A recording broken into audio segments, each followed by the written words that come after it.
सो कल की क्लासेस में या पिछले वीडियो में हम लोगों ने जो डिस्कस किया वो था बायोम्स। और as we know the biomes are major biome are of 6 types, जो कि हम लोगों ने एनसीईआरटी से उठाए थे। और इनके नाम है deserts, grassland, tropical rain forest, temperate forest, taiga and tundra. पिछले वीडियो में या पहले हम लोगों ने बात डिस्कस कर रखी है कि चाहे ये बायोम हो कितने भी प्रकार के, इनको बनाने के लिए दो चीजें मेन इंपॉर्टेंट है।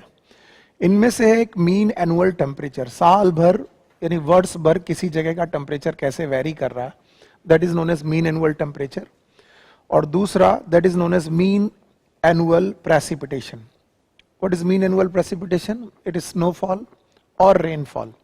तो किसी जगह की बारिश या किसी जगह का टेम्परेचर वहां की प्रोडक्टिविटी को डिफाइन करता है।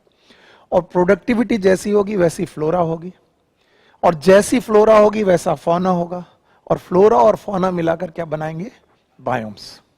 अब सिंपल सी बात यह है कि ये जो बायोम्स हैं इनके नाम आपको लर्न करने हैं। इनको मीन एनुअल टेम्परेचर और इनका मीन एनुअल प्रेसिपिटेशन लर्न करना है, जो कि मैंने आपको पिछले वीडियो में बता रखा है। फिर इन्हीं बायोम में कुछ लोकल चेंजेस आते हैं। आप ये दो शब्द याद रखिएगा। कई बार बुक बोलती है लोकल चेंजेस और कई बार बोलती है रीजनल चेंजेस। ये जो लोकल और रीजनल चेंजेस आते हैं इन बायोम्स में, ये बायोम्स के अंदर हैबिटेट क्रिएट करते हैं। They create the habitat. अब ये बात थोड़ी सी समझने के लिए कि अगर मैं कह दूं कि डेजर्ट आपके हिसाब से क्या है, तो आप बताएंगे जहां पर वनस्पति या जहां पर वेजिटेशन बहुत कम है उसे हम लोग डेजर्ट बोलेंगे। जहां पर बारिश बहुत कम है, जहां की प्रोडक्टिविटी बहुत कम है, उसे डेजर्ट बोलेंगे। पर मान लीजिए डेजर्ट के बीचों बीच आपको एक ओएसिस मिल जाता है, आपको एक ऐसी पर्टिकुलर जगह मिल जाती है जो जंगल जैसी है, तो आप क्या मानेंगे? ये पूरा डिफ्यूज चेंज है या लोकल चेंज है? It is a local change. This is local और regional change which create the habitat. तो हैबिटेट आपको कहीं पर भी किसी भी तरीके के मिल सकते हैं। दुनिया का सबसे ज्यादा गर्मी वाला एरिया ट्रॉपिकल रेन फॉरेस्ट, जहां पर सबसे ज्यादा सनलाइट होती है। अब आपको यकीन मानिए कि यहां पर जहां पर सबसे ज्यादा सनलाइट होती है, यहां पर भी कुछ प्लांट बिना सनलाइट के रहते हैं। तो ये कैसा चेंज है? ये ऐसा चेंज है जो लोकल और रीजनल चेंज है। और इससे क्या क्रिएट हो रहा है? हैबिटेट। किसी भी हैबिटेट को डिफाइन करने के लिए वहां पर दो बातें हम लोग को याद रखनी है। One is known as biotic component, another one is known as abiotic component. तो किसी भी बायोम के अंदर हैबिटेट में आपको दो तरीके के कंपोनेंट डिस्कस करने पड़ेंगे। One is known as abiotic, another one is known as biotic. और एबायोटिक और बायोटिक कंपोनेंट मिलकर के उस बायोम की पूरी रूपरेखा तैयार करते हैं। इन्हीं एबायोटिक कंपोनेंट में एनसीईआरटी हमें 4 कंपोनेंट के बारे में बताती है, जो आपको इसी तरीके से लर्न करके लिखने चाहिए। पहला जो कंपोनेंट है एबायोटिक में, that is known as temperature. दूसरा जो है it is known as water. तीसरा इट इज सनलाइट। और चौथा ये सॉइल। मैं चाहूंगा कि आप लोग एक बार इसे जरूर रिवाइज करें। Number 1 is known as temperature, water, sunlight and soil. और बायोटिक कंपोनेंट के नाम को याद करने के लिए आपको 3 P और एक C याद रखना पड़ेगा। It is P, P, P and C। कहीं पर भी कोई ऑर्गेनिज्म रह रहा है तो उसमें प्रेडेटर और प्रे वाली रिलेशनशिप हो सकती है, शिकार और शिकारी वाली रिलेशनशिप हो सकती है। तो इनमें से कुछ लोग होते हैं प्रेडेटर, कुछ लोग होते हैं पैरासाइट, कुछ लोग होते हैं पैथोजन जो बीमारी कर सकते हैं, और कुछ लोग होते हैं कॉम्पिटिटर्स। अगर आप याद रखें तो मैंने इकोलॉजी की डेफिनेशन यहीं से शुरू की थी। मैंने कहा था ecology is the study of interaction between organism and organism and between organism and environment. It is not the study of environment, no, it is the study of interactions. What is the interaction? हमारा आपके साथ क्या relation है। किसी भी organism का temperature के साथ, वाटर के साथ, सनलाइट के साथ, सॉइल के साथ क्या रिलेशन है? ये कैसा रिलेशन होगा? एबायोटिक। और किसी भी ऑर्गेनिज्म का अपने दूसरे ऑर्गेनिज्म से कैसा रिलेशन है? इट में बी प्रेडेटर, इट में बी पैरासाइट, इट में बी पैथोजन, इट में बी कॉम्पिटिटर। तो आपको याद रखने हैं किसी भी इकोसिस्टम के दो मुख्य कंपोनेंट, वन इज एबायोटिक, दूसरे कौन से? बायोटिक। और अब हम लोग एबायोटिक कंपोनेंट को एक एक करके डिटेल वाइज पढ़ने जा रहे हैं, जिनमें से पहला है temperature. So first abiotic component is temperature. Temperature के बारे में हो सकता है फिजिक्स के वे पर आप मुझसे ज्यादा अच्छी तरीके से जानते हो, और जानते भी होंगे। आप लोगों ने देखा है कि it is a degree of hotness और कोल्डनेस। याद रखिए, टेम्परेचर या तो हॉटनेस को डिफाइन करता है कि कहीं पर कितनी गर्मी है, या फिर किसी भी चीज, किसी भी जगह की सर्दी या ठंडेपन को डिसाइड करता है, that is known as coldness. लेकिन टेम्परेचर, हॉटनेस या कोल्डनेस का बायोम पे क्या इफेक्ट पड़ता है, इसको समझने के लिए हमें दो मेजर पॉइंट समझने। पहला पॉइंट हमें समझना है, that is known as latitude. आप इस शब्द को याद रखिए, लैटिट्यूड। और दूसरी चीज हमें याद रखनी है, एल्टीट्यूड। जब भी आपको टेम्परेचर के बारे में कुछ पढ़ाया जाए, आप लोग ये जरूर याद रखें, one is known as latitude और another one is known as altitude. I am going to define you latitude. What is latitude? कल या इसके पिछले वीडियो में मैंने बताया था कि अर्थ को अगर आप लोग एक स्फीयर माने, तो आपको मालूम है इसके एक जगह, एक पॉइंट पर नॉर्थ पोल है और दूसरा साउथ पोल है। फिर मैंने आपसे बोला था कि इसके बीचों बीच से जाने वाली एक रेखा है जिसका नाम है इक्वेटर। अगर मैं इक्वेटर को 0 डिग्री मान के चलूं, ये कन्वेंशन है कि मैं इसको 0 डिग्री मान के चलूं, तो 0 डिग्री, ये डिग्री जो है वो क्या है? It is a angle, and that angle is known as latitude. अब हम इक्वेटर के रेस्पेक्ट में नॉर्थ पोल या साउथ पोल ट्रेवल करने वाले हैं, और ये ट्रेवलिंग हमारी लैटिट्यूड में है। जैसे कि मैंने कल आपको बताया, या फिर अभी आप सुन लीजिए, 0 डिग्री लैटिट्यूड से अगर आप 20 डिग्री लैटिट्यूड नॉर्थ जाएं या 20 डिग्री लैटिट्यूड साउथ जाएं, याद रखिएगा ये कोई एग्जैक्ट वैल्यू नहीं है। कुछ बुक्स में 23.5 डिग्री है, 23.5 डिग्री है। मैं आपको एक लमसम, एक आइडिया दे रहा हूं जो आपको ब्रेन में रखना है। 0 से 20 डिग्री नॉर्थ जाने पर या साउथ जाने पर आपको जो एरिया मिलेगा, this area is known as tropical. अगर कोई तुमसे पूछे कि 0 डिग्री नॉर्थ या 0 डिग्री साउथ जाने पर इक्वेटर से एरिया क्या होगा, it is known as tropical. अगर आप 20 डिग्री टू 40 डिग्री बढ़े नॉर्थ में, या 20 डिग्री टू 40 डिग्री बढ़े साउथ में, तो जो एरिया आएगा इस रीजन को हम लोग सब ट्रॉपिकल बोलते हैं। कल भी मैंने पढ़ाया था। इसके बाद का 40 टू 60 डिग्री अगर आप और 20 डिग्री आगे बढ़ जाएं, then this area is known as temperate. This area is known as temperate. अब याद रखना है, ये जो एरिया है ये डिफाइन किए जा रहे हैं एंगल्स में, और ये जो एंगल डिफाइन किया जा रहा है उसका रेफरेंस पॉइंट है इक्वेटर, और इक्वेटर को हमने माना है 0। हर 20 डिग्री एसेंड या डिसेंड, डिसेंड आप नहीं बोल सकते कि आप नीचे जा रहे हैं, नो, हर 20 डिग्री एसेंड ही बोलेंगे, इसे डिसेंड नहीं बोलेंगे। किस लोगों को लगता है साउथ नीचे है नॉर्थ ऊपर है, नो, इट्स नॉट। हम लोग इसे एसेंड मानेंगे। हर 20 डिग्री एसेंड जाने पर हमें जो भी मिलता जा रहा है उस एरिया को हम बताते जा रहे हैं। पहले 0 से 20 में ट्रॉपिकल, 20 से 40 में लमसम सब ट्रॉपिकल, 40 से 60 का idea lump sum it is temperate. ये सारे आइडिया एग्जैक्ट नहीं है, लमसम में। नाउ 60 टू 80 डिग्री या 85 डिग्री तक अगर आप चलें, तो ये एरिया आता है सब पोलर। ये पोल के आसपास का एरिया है जिसे हम लोग सब पोलर एरिया का नाम दे सकते हैं, सब पोलर। और एक्चुअली ये जो 0 डिग्री या 90 डिग्री तक पहुंचते हैं, 85 टू 90 डिग्री के आसपास का एरिया पहुंचते हैं, इस एरिया को हम लोग पोल्स बोलते हैं या फिर पोलर एरिया बोलते हैं। और अब आप ध्यान से देखिए, मुझे बताना भी नहीं पड़ेगा कि अगर मैं इक्वेटर से नॉर्थ पोल जाऊं या इक्वेटर से साउथ पोल जाऊं, तो मैं क्या चल रहा हूं, एल्टीट्यूड की लैटिट्यूड, लैटिट्यूड। और अब आपको टेम्परेचर वेरिएशन अब बड़े आसानी से ऑब्वियस दिखाई पड़ेंगे। क्या दिखाई पड़ेगा आपको? कि जो सनलाइट है वो परपेंडिकुलर पड़ेगी आपको इक्वेटर पे। इक्वेटर पर पड़ने वाली जो सनलाइट, जो सूरज से आने वाली लाइट है, वो परपेंडिकुलर पड़ेगी, और जो सनलाइट पड़ेगी पोल्स पर वो पड़ेगी टेंजेंशियल। और टेंजेंशियल पड़ने की वजह से यहां पर इंटेंसिटी कम होगी, यहां पर भी इंटेंसिटी कम होगी। और कल हम लोगों ने डिस्कस किया था कि कहीं पर भी टेम्परेचर के लिए इंपॉर्टेंट दो बात है, एक इंटेंसिटी, दूसरा ड्यूरेशन। तो जब सनलाइट की इंटेंसिटी ही कम है नॉर्थ और साउथ पोल में, तो आपको मालूम है यहां पर टेम्परेचर बहुत कम होगा। और सबसे ज्यादा टेम्परेचर किस जोन में होगा? ट्रॉपिकल। सो हम कह सकते हैं कि as we move from latitude As we move from 0 degree latitude to 90 degree latitude, अब आपको खुद बताना है कि 0 डिग्री क्या है, it is equator.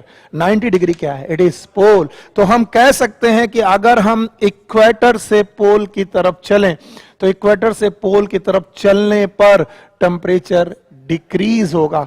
So we can say temperature will decrease. और अगर आप लोग इसे समझने की कोशिश करेंगे तो आप इसका रिलेशन ऐसे बना सकते हैं, like temperature is inversely proportional to latitude. And what it means, जैसे जैसे आप लैटिट्यूड में आगे बढ़ते जाएंगे, 0 डिग्री से 90 डिग्री चलते जाएंगे, वैसे वैसे टेम्परेचर डिक्रीज होता जाएगा। ये एक ट्रेंड है, पर मान याद रहे हमेशा कि इन ट्रेंड्स में, इन पोलर एरिया में, इन ट्रेंड्स में जब टेम्परेचर कम हो रहा है, इनमें लोकल और रीजनल वेरिएशन आएंगे, जो मैंने अभी आपसे डिस्कस किए थे। कोई तुमसे पूछे कि क्या सब पोलर रीजन में क्या आपको कोई हॉट स्प्रिंग मिल सकती है? बिल्कुल मिल सकती है, बिकॉज दैट हॉट स्प्रिंग, वो गर्म पानी की धारा, वो डिफ्यूज चेंज नहीं होगा, that change will be the local change, and that local change will create the habitat. So हम लोग यहां पर आए कि टेम्परेचर का वेरिएशन लैटिट्यूड वाइज है, और लैटिट्यूड पे चलने पर, 0 डिग्री से 90 डिग्री चलने पर या इक्वेटर से पोल चलने पर टेम्परेचर धीरे धीरे कम होगा, और पोल में जाकर के ये सब जीरो होगा। सब जीरो का मतलब 0 से भी कम होगा। इसीलिए पोल्स में जो टेम्परेचर कम होने की वजह से पूरे साल भर आइस डिपॉजिट रहती है, ये आप याद रखें। अब दूसरे वेरिएशन है एल्टीट्यूड वेरिएशन। एल्टीट्यूड वेरिएशन क्या है? जब आप प्लेन से हिल्स की तरफ जाएं, इस तरीके के वेरिएशंस को हम लोग एल्टीट्यूड वेरिएशन बोलते हैं। अगर आप प्लेन से यानी मैदानों से पहाड़ों की तरफ चलते हैं, इसे हम एक्चुअली एसेंट बोल सकते हैं, और इससे उतरना भी डिसेंट बोल सकते हैं। वहीं नॉर्थ और साउथ पोल में एसेंट और डिसेंट नहीं बोल सकते थे, वहां पर इक्वेटर के रेस्पेक्ट में था। यहां पर जो प्लेन्स के रेस्पेक्ट में, रादर प्लेन से भी ज्यादा अच्छा है सी लेवल से, इसे समुद्र तट से बोलते हैं। समुद्र तट से आपकी ऊंचाई देखी जाती है, सी लेवल से आपकी ऊंचाई देखी जाती है। अगर समुद्र तट से आप धीरे धीरे हिल्स की तरफ चल रहे हैं, then you are ascending in altitude. You know that sea level को हम अगर यहां पर 0 लेवल मान के चलें, समुद्र का जो लेवल है उसे हम 0 लेवल मान के चलें, तो ऊपर जितना बढ़ते जाएंगे, आपको क्या लगता है आप कहां पर जा रहे हैं? एल्टीट्यूड पे। और इस दुनिया की सबसे ऊंचा एल्टीट्यूड इज माउंट एवरेस्ट।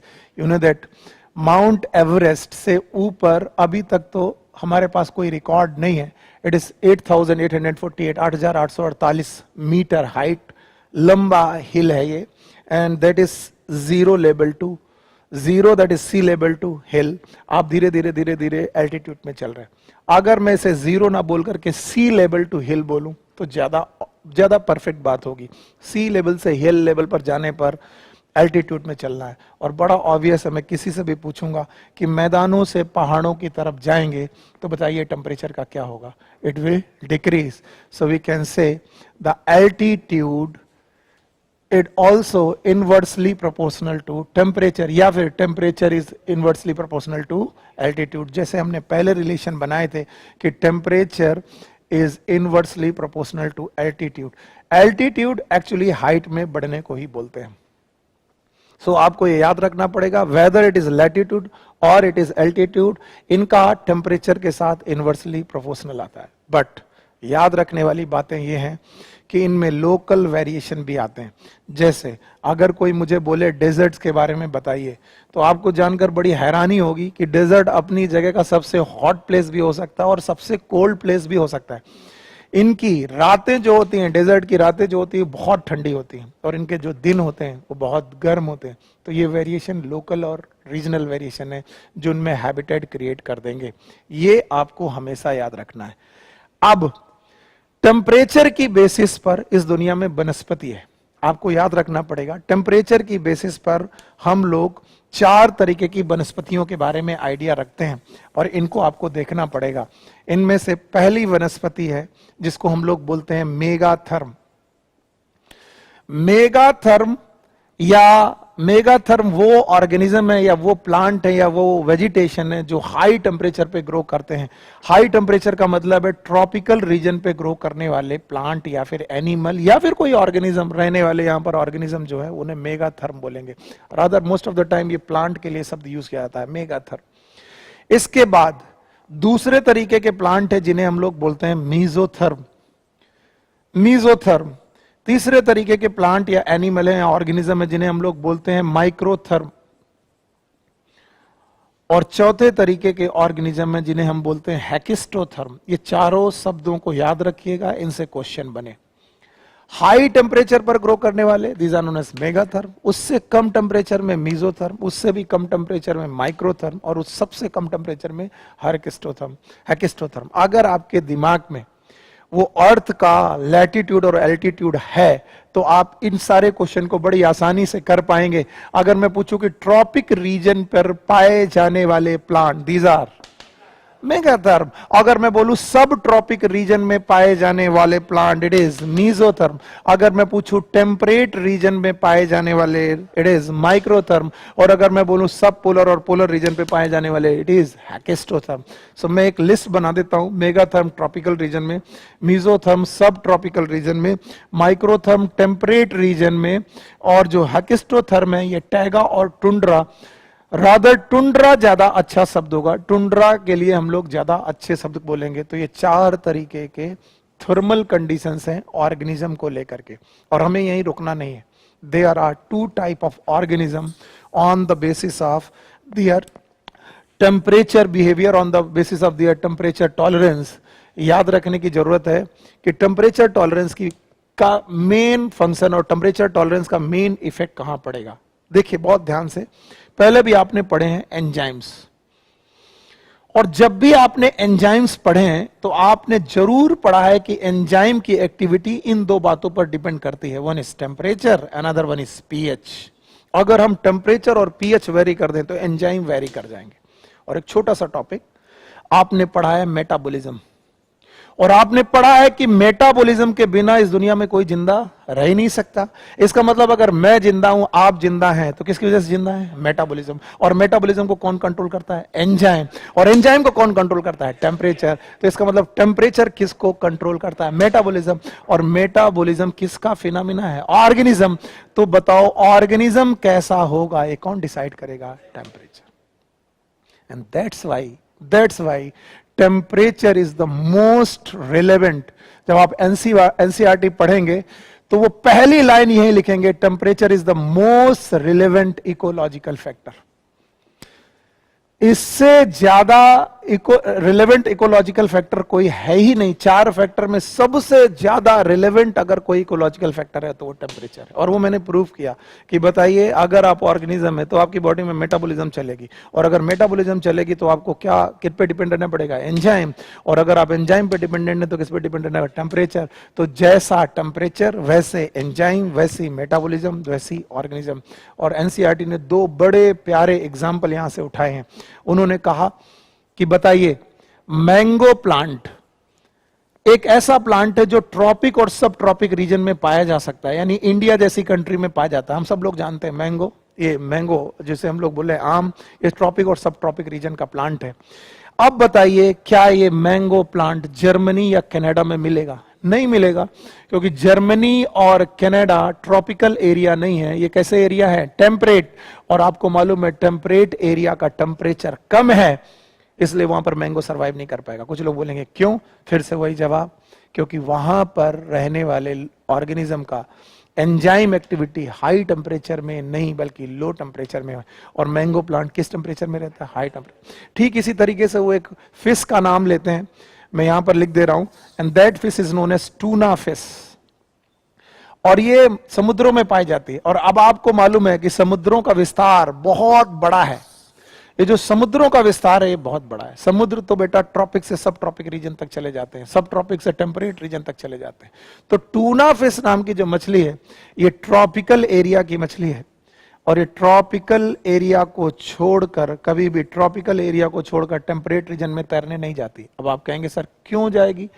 क्योंकि ये समुद्र कनेक्टेड है, इनका वाटर कनेक्टेड है, लेकिन इस वाटर का एक पोर्शन टेम्परेट रीजन में, दूसरा पोर्शन ट्रॉपिक रीजन में, तो टूना फिश केवल किस एरिया में पाई जाएगी? ट्रॉपिकल एरिया में, और कभी भी टेम्परेट रीजन में जाएगी। क्वेश्चन का आंसर वही है, क्योंकि उसके एंजाइम अडॉप्टेड है हाई टेम्परेचर पे, और टेम्परेचर अगर लो हो गया टेम्परेट रीजन में तो सरवाइव नहीं कर पाएगी। ये आपको याद रखना पड़ेगा, और क्वेश्चन जहां से बनेगा वो ये है, temperature is the most relevant ecological factor. So once again, temperature, अब आपको समझ में आ गया कि टेम्परेचर हमारे लिए क्यों इतना इंपॉर्टेंट है। ओके, नाउ टेम्परेचर के साथ जुड़े हुए दो शब्द और हैं जिनको आपको हमेशा याद रखना पड़ेगा। One is known as eurythermal and दूसरा बेटा शब्द है जिसे हम लोग बोलते हैं स्टीनोथर्मल। मैं तो आपसे कई बार बोलूंगा कि आप पूरा शब्द याद करने की बजाय यूरी और स्टीनो पर फोकस करें। यूरी का मतलब होता है वाइड, और स्टीनो का मतलब होता है नैरो। नैरो का मतलब है जो नैरो रेंज ऑफ टेम्परेचर में सरवाइव कर सकें, और यू वाइड का मतलब है वाइड रेंज ऑफ टेम्परेचर पे सरवाइव कर सकें। जैसे हम ह्यूमन बीइंग विथ क्लॉथ्स के साथ एक वाइड रेंज ऑफ टेम्परेचर पे सरवाइव कर सकते हैं। क्यों वाइड रेंज? जब हम 10 डिग्री या 5 डिग्री टेम्परेचर तक को सरवाइव कर जाते हैं, रादर हम लोग 45 डिग्री तक की गर्मी को भी हम लोग इसको सह जाते हैं। इसका मतलब हमारा रेंज क्या हो गया? 5 से लेकर 45 डिग्री सेंटीग्रेड तक हम सरवाइव कर पा रहे हैं। इसका मतलब हमारा रेंज है ब्रॉड। लेकिन अगर हम लोग किसी स्टीनोथर्मल ऑर्गेनिज्म के बारे में बात करें कि साइबेरियन बर्ड्स हैं, साइबेरिया की बर्ड्स हैं, तो बताइए, या साइबेरियन ऑर्गेनिज्म है जिनको लो टेम्परेचर में रहने की आदत है, अगर उन्हें तुमने गर्मी दे दी तो बताइए वो सर्वाइव करेंगे कि नहीं करेंगे? नहीं। तो these are the organism, eurythermal are the organism which can survive in the wide range of temperature, and the stenothermal are the organism which can only survive in the narrow range of temperature. So temperature में बोलने के लिए बहुत कुछ है, लेकिन हम लोग अपने दिमाग में एनसीईआरटी के पॉइंट्स को लेकर के चलते हैं। सो हम टेम्परेचर को यहीं पर रोकते हैं, क्योंकि एनसीईआरटी में लिखी हुई लाइंस इन पॉइंट पर आकर खत्म हो जाती है। फिर भी आप 4 या 5 चीजें नहीं भूलेंगे। पहला, टेम्परेचर के हिसाब से प्लांट और organism, that is known as mega, meso, micro, हर्किस्टो, और इसके बाद यूरीथर्मल एंड स्टीनोथर्मल, और 2 और point, temperature variation according to latitude and altitude. Latitude variation is the variation from equator to pole, and altitude variation is the from the sea level to hill. And now the water, it is the second most relevant factor. Most relevant factor.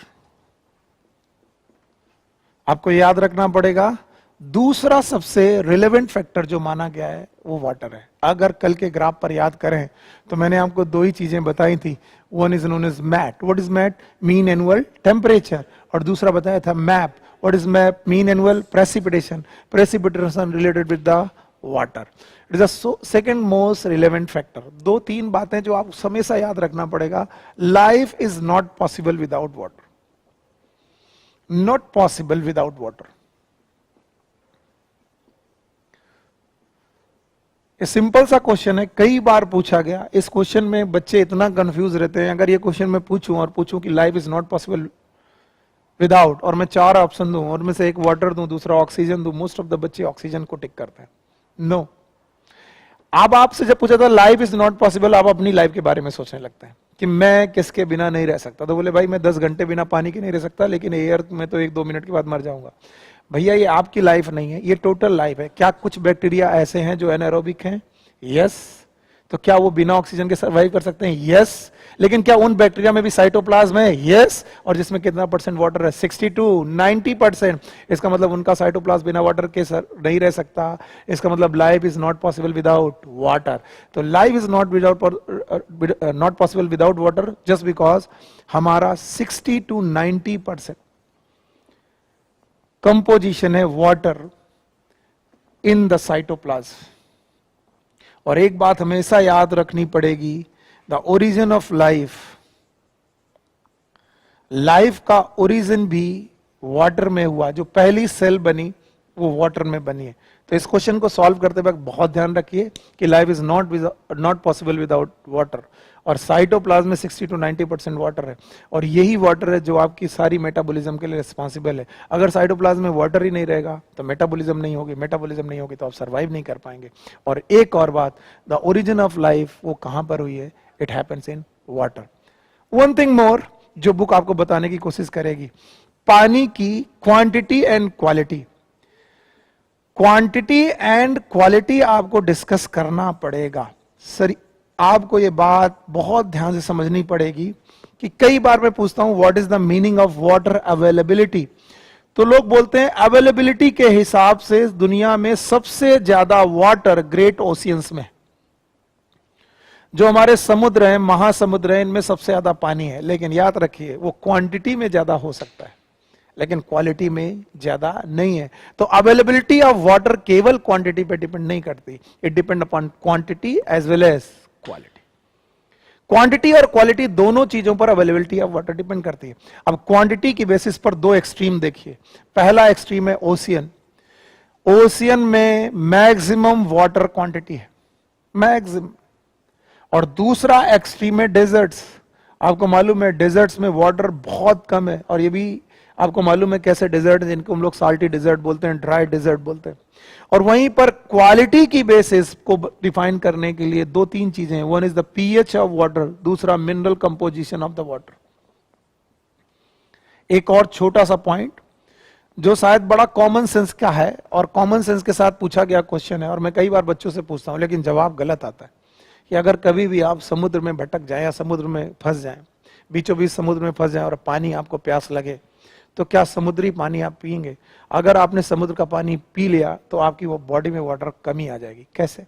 आपने वो पानी पिया, वो पानी आपके intestine में जाएगा, उसमें सॉल्ट कंटेंट ज्यादा है, सॉल्ट कंटेंट ज्यादा होने की वजह से हाइपरटोनिक कंडीशन बनेगी आपकी इंटेस्टाइन में, और इंटेस्टाइन की सेल्स वाटर को लूज करके इंटेस्टाइन में डाल देंगी और आपको डायरिया होगा। यानी वाटर पीने से पानी गेन नहीं हुआ बल्कि क्या हो गया? लॉस। तो समुद्रों का पानी पीने लायक नहीं, तो फसल के लायक भी नहीं। तो क्वांटिटी और क्वालिटी को दोनों को आपको कंसीडर करना है जब आप वाटर की अवेलेबिलिटी कंसीडर करें। और क्वालिटी डिपेंड करती है पीएच और मिनरल कंपोजिशन पर। और मिनरल कंपोजिशन को पता लगाने के लिए हमारी बुक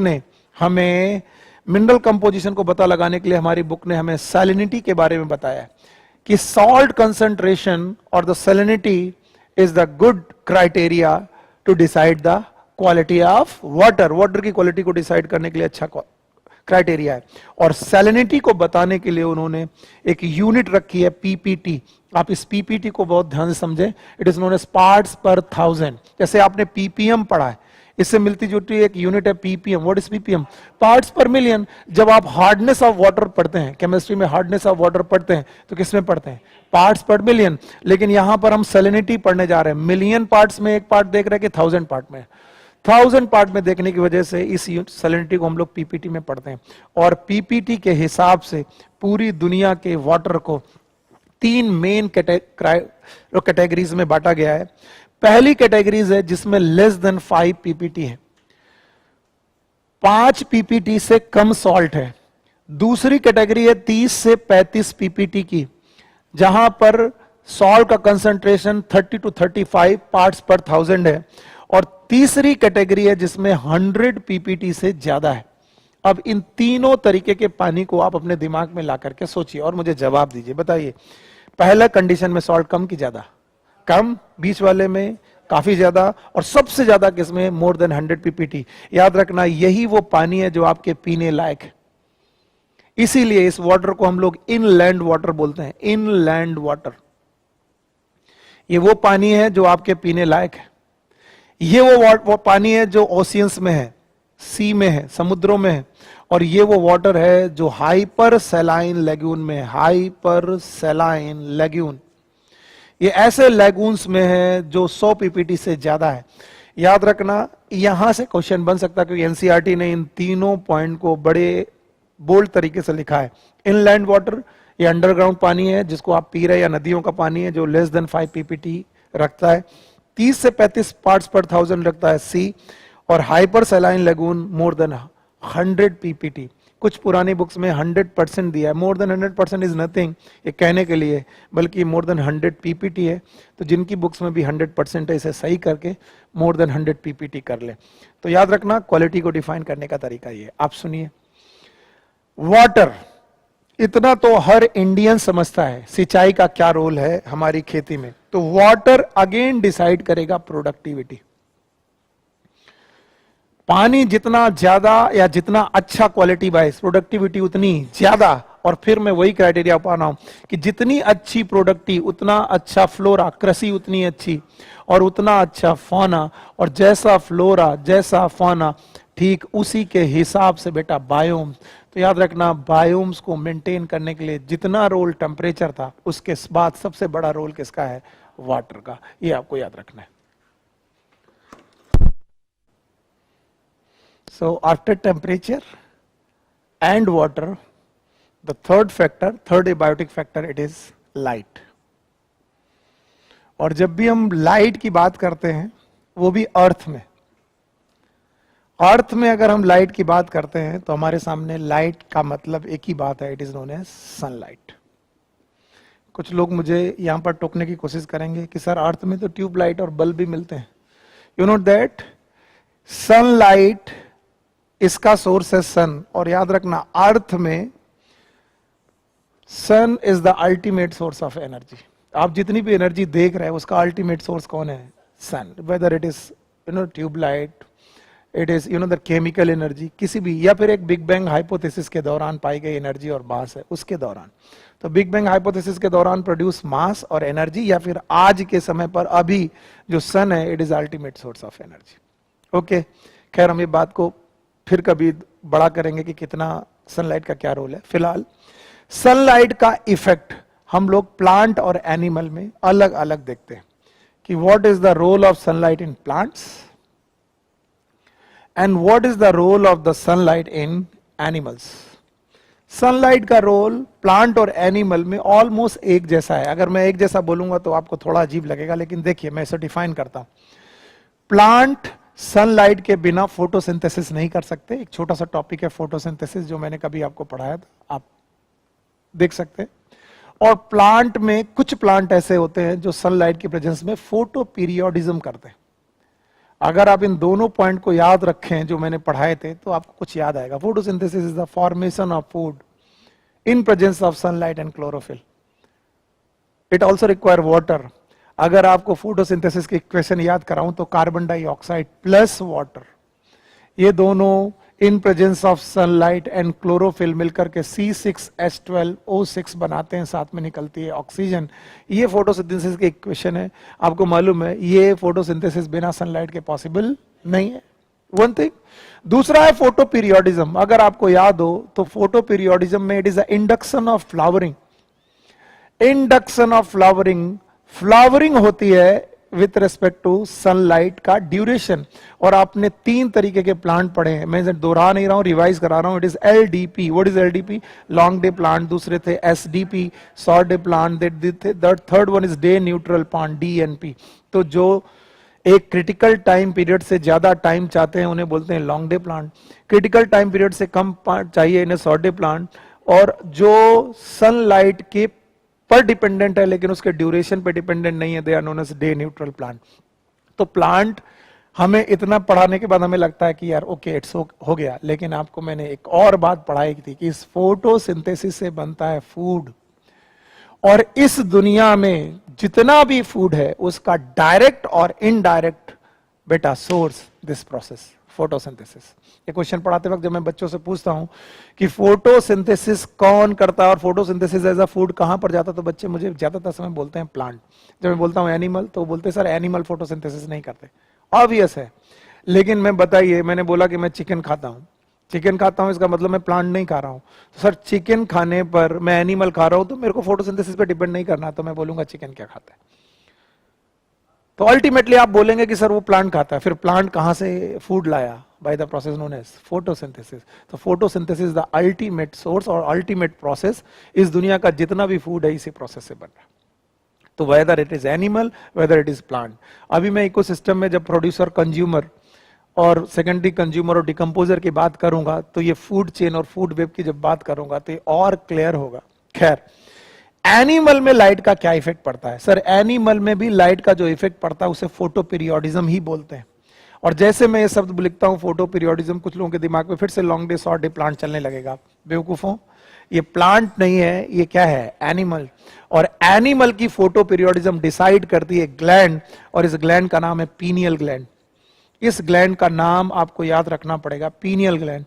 और जब कभी हम लोगों ने डायंसेफेलॉन पढ़ा था, आपने पढ़े थे ब्रेन के 3 part, fore brain, mid brain, hind brain.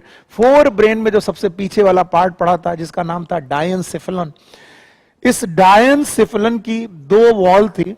मैं आपको रे डायग्राम से समझा सकता हूं। इस डायंसेफेलॉन की ऊपर वाली वॉल का नाम था एपिथैलेमस और नीचे वाली वॉल का नाम था हाइपोथैलेमस। थैलेमस की नीचे वाली वॉल, नीचे मतलब हाइपोथैलेमस में एक ग्लैंड थी, इसका नाम था पिट्यूटरी। पिट्यूटरी। और बेटा एपिथैलेमस की के ऊपर एक ग्लैंड थी जिसका नाम था पीनियल, और यही वो पीनियल ग्लैंड है जो लाइट सेंसिटिव है। और पीनियल ग्लैंड में पड़ते लाइट जब पड़ती है तो आपकी बॉडी के सर्केडियन रिदम, आप इस शब्द को याद रखिए, पूछा जाएगा, सर्केडियन रिदम क्रिएट होते हैं। अब आप बोलेंगे what is circadian rhythm? It is 24 hour cycle. आपकी बॉडी में चलने वाली 24 आवर साइकिल है, या इसी का नाम है बायोलॉजिकल क्लॉक। बहुत सारे ऑर्गेनिज्म का कब उठना है, कब जगना है, इवन हम लोग भी देख सकते हैं हम कब उठते हैं, कब हमें भूख लगती है। इवन कुछ ऑर्गेनिज्म का माइग्रेशन, उन्हें कैसे पता चलता है कि सर्दियां आने वाली है? फोरेजिंग, दाना चुगने की समय, जैसे पक्षी सूरज उगने के पहले अपने आप उठ जाते हैं, उसका कारण ये पीनियल ग्लैंड ही है। फोरेजिंग, माइग्रेशन, इवन ब्रीडिंग, ये सब की सब बेटा फोटो पीरियोडिज्म पे डिपेंडेंट है। और फोटो पीरियोडिज्म डिपेंडेंट है इस ग्लैंड पे। इस ग्लैंड का नाम है पीनियल ग्लैंड। सो पीनियल ग्लैंड हमारी 24 घंटे की, पूरी 24 आवर की हमारी इस क्लॉक को मेंटेन करती है। याद रखिएगा, इन 2 सालों में, पिछले 1-2 सालों में ये क्वेश्चन पूछा जा चुका है, बायोलॉजिकल क्लॉक और द सर्केडियन रिदम और द 24 आवर साइकिल। और ग्लैंड का नाम याद रखिएगा पीनियल। और आपको याद रखना है डायंसेफेलन की ऊपर वाली wall that is known as epithalamus. देखिए हाइपोथैलेमस में भी एक इंपॉर्टेंट ग्लैंड है, नाम है पिट्यूटरी। एपिथैलेमस में भी एक इंपॉर्टेंट ग्लैंड है पीनियल। और पीनियल ग्लैंड हमारे लिए बहुत इंपॉर्टेंट है क्योंकि हमारे लिए सर्केडियन रिदम को मेंटेन करती है। वन थिंग मोर जो मैं यहां पर आपको बताना चाहूंगा, याद रखिएगा कि जब एनिमल की बात खत्म हो जाती है मैं वापस प्लांट में लौटता हूं। अब प्लांट में मैं 2 बातें कर चुका हूं, one is known as photosynthesis, another one is known as photoperiodism. लेकिन यहां पर एक एडाप्टेशन है।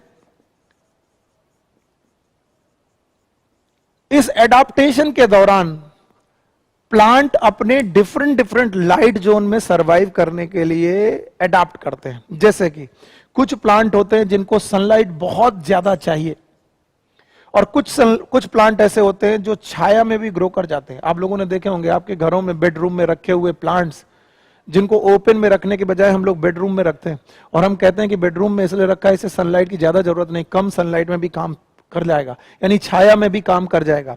वहीं पर कुछ ऐसे प्लांट होते हैं जो ओपन सनलाइट में आकर के ग्रो करते हैं। तो जो ओपन सनलाइट में अडॉप्टेड हैं उन्हें हम लोग बोलते हैं हीलियोथर्म। इस शब्द को याद रखिएगा, हीलियो का मतलब होता है sun, sorry it is known as हीलियोफाइट्स।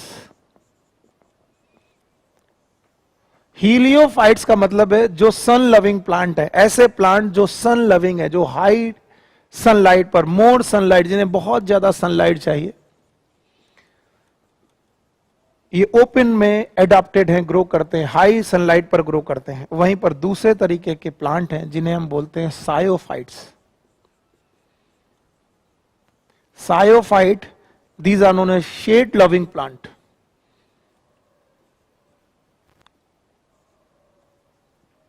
तो ये एडाप्टेशन अलग अलग तरीके से हो रहा, और इस एडाप्टेशन को समझने के लिए आपको स्ट्रेटिफिकेशन पढ़ना पड़ेगा।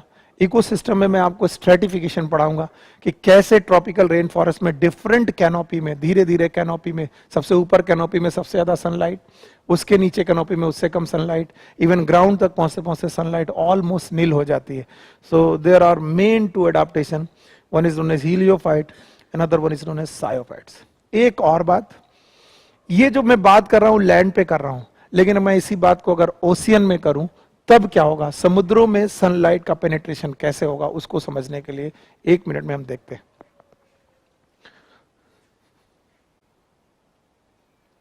अब अगर हम लोग लाइट पेनिट्रेशन इन ओशियन देखें तो किसी भी ओशियन को आप वेब बेसिन की तरह या वॉश बेसिन की तरह देख सकते हैं या सिंक की तरह देख सकते हैं. आपके घर में वॉश बेसिन है उस तरीके से देख सकते हैं. वैसे तो इसमें एक जोन होती है लिटोरल जोन, थोड़ा लिम्नेटिक जोन, बेंथिक जोन, मैं उसके तरफ नहीं जा रहा हूं, बल्कि मैं मेन जोन पढ़ा रहा हूं on the basis of sunlight. Sunlight की बेसिस पर जो सबसे ऊपर वाला एरिया है जहां पर सनलाइट बहुत ज्यादा पेनिट्रेट करती है, बहुत ज्यादा सनलाइट होती है, this zone is known as euphotic zone. Euphotic zone वो जोन है जहां पर सनलाइट सबसे ज्यादा पड़ती है समुद्रों में. उसके नीचे का एक एरिया है जिसको नाम हम देते हैं हम लोग डिसफोटिक जोन. यहां डिसफोटिक जोन में जो सनलाइट है it is scattered, somehow scattered sunlight, dim light है लेकिन लाइट है. लेकिन इसके सबसे नीचे का एरिया, इसके नीचे का एरिया जहां सनलाइट पेनिट्रेट ही नहीं कर पा रही है, that is known as profundal zone, या फिर इसी को हम लोग बोलते हैं एफोटिक जोन. और अब मेरा वो सेंटेंस याद करिए जब मैंने कहा था कि sun is the ultimate source of energy upon earth. ये वो एरिया एक्सेप्शन में आता है, यहां पर सनलाइट कभी नहीं पहुंचती. ये वो एरिया है जहां पर sun is not the source of energy. इसीलिए यहां पर कीमो हेट्रोट्रॉप पैदा होते हैं जो अपना केमिकल से काम चलाते हैं, या फिर कीमो ऑटोट्रॉप पैदा होते हैं जिनका सोर्स ऑफ एनर्जी सनलाइट नहीं बल्कि क्या है, केमिकल्स. खैर, तो 3 जोन हो गए. इनमें से पहला जोन है यूफोटिक जोन, दूसरा जोन है डिसफोटिक जोन, तीसरा जोन है प्रोफाउंडल जोन और एफोटिक जोन. तो सबसे ज्यादा सनलाइट वाला एरिया है यूफोटिक जोन. और याद रखना, एल्गी इन जोन की बेसिस पर क्रोमैटिक एडाप्टेशन करते हैं. ये शब्द याद रखिएगा क्योंकि एनसीईआरटी ने आपसे क्वेश्चन पूछा है. Chromatic adaptation. आपको मैं बताता चलूं कि जो सबसे ऊपर वाला यूफोटिक जोन है, इस यूफोटिक जोन में भी सबसे ऊपर वाले एरिया में आते हैं क्लोरोफाइसी. क्लोरोफाइसी का मतलब है ग्रीन एल्गी.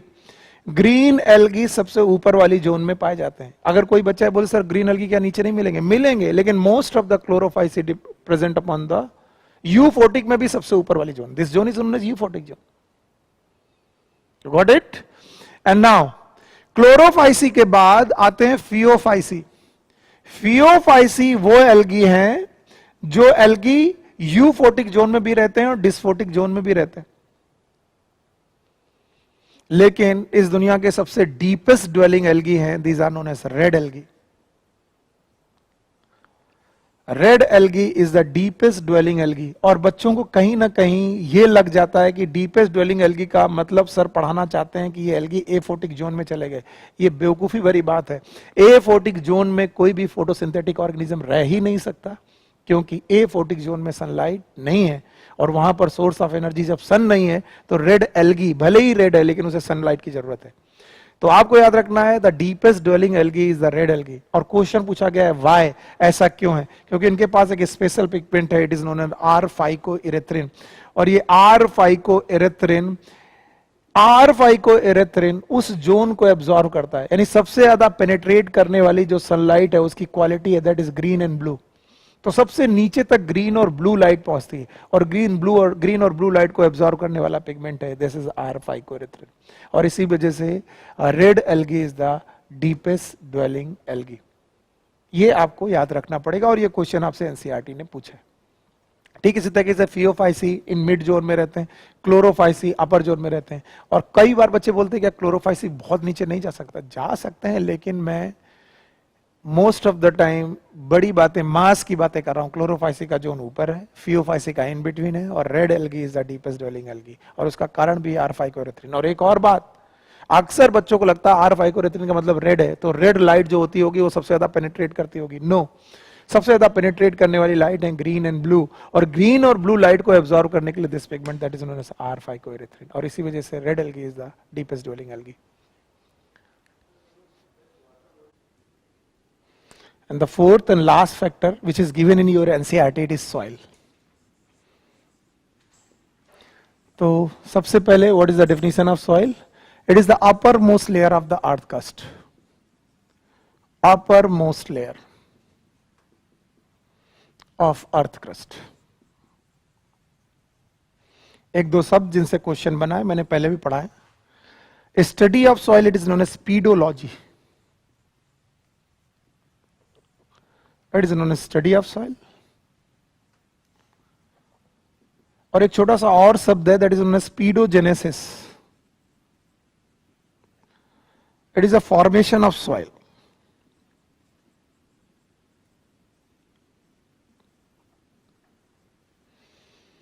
और फॉर्मेशन ऑफ सॉइल से रिलेटेड हमारा एक छोटा सा टॉपिक। एक बार सॉइल प्रोफाइल को समझने के लिए आपको समझना पड़ेगा कि हमारी अर्थ में बहुत सारी रॉक्स प्रेजेंट हैं जिन्हें हम लोग पेरेंटल रॉक्स बोलते हैं। These are known as parental rocks. पहला क्वेश्चन यहीं से उठता है, what is the meaning of parental rocks? ये वो रॉक्स हैं जो इन सीटू हैं, जो यहां पर पड़ी हुई हैं बहुत दिनों से। इतना ऐसा मानना है कि कभी लावा बने थे उनकी वजह से है, या फिर ये उस समय से पड़ी हुई हैं जब से अर्थ है, जिन्हें बोलते हैं पेरेंटल रॉक्स। अब इन पेरेंटल रॉक में टूटना चालू हो रहा है, ये टूट रही हैं। ये जो पेरेंटल रॉक टूट रही हैं, इन प्रोसेस का नाम है वेदरिंग। और इस वेदरिंग की वजह से छोटे छोटे कण बन रहे हैं जिनका नाम है रेजोलिथ। और इन रेजोलिथ में ह्यूमस आकर के डिपॉजिट हो रहा है। आप बोलेंगे ह्यूमस कहां है? ह्यूमस अपर मोस्ट पार्ट से आया हुआ है जो ऑर्गेनिक मैटर से बना हुआ है। ह्यूमस, इसका फॉर्मेशन में मैं बताऊंगा। ह्यूमस आकर के जुड़ रहा है। तो जब रेजोलिथ और ह्यूमस आपस में जुड़ रहे हैं तो एक ब्लैक कलर का स्ट्रक्चर बन रहा है जो टॉप मोस्ट लेयर में पड़ा हुआ है, that is known as soil. और सॉइल के इसी फॉर्मेशन का नाम है पीडोजेनेसिस। कहने के लिए मैं वेदरिंग आपको तीन तरीके की पढ़ा सकता हूं, जिसमें से एक है फिजिकल वेदरिंग, दूसरी केमिकल वेदरिंग, तीसरी बायोलॉजिकल वेदरिंग। लेकिन हम लोग एनसीईआरटी के पॉइंट से अलग नहीं हटने वाले। बस आप ये शब्द याद रखिए, वेदरिंग। पेरेंटल रॉक्स में होने वाली वेदरिंग से रेजोलिथ बन रहे हैं, रेजोलिथ में ह्यूमस जुड़ रहा है, ह्यूमस और रेजोलिथ जुड़ करके बना रहे हैं सॉइल। और सॉइल अपने आप में एक डेफिनेशन है, it is the upper most layer of the earth crust.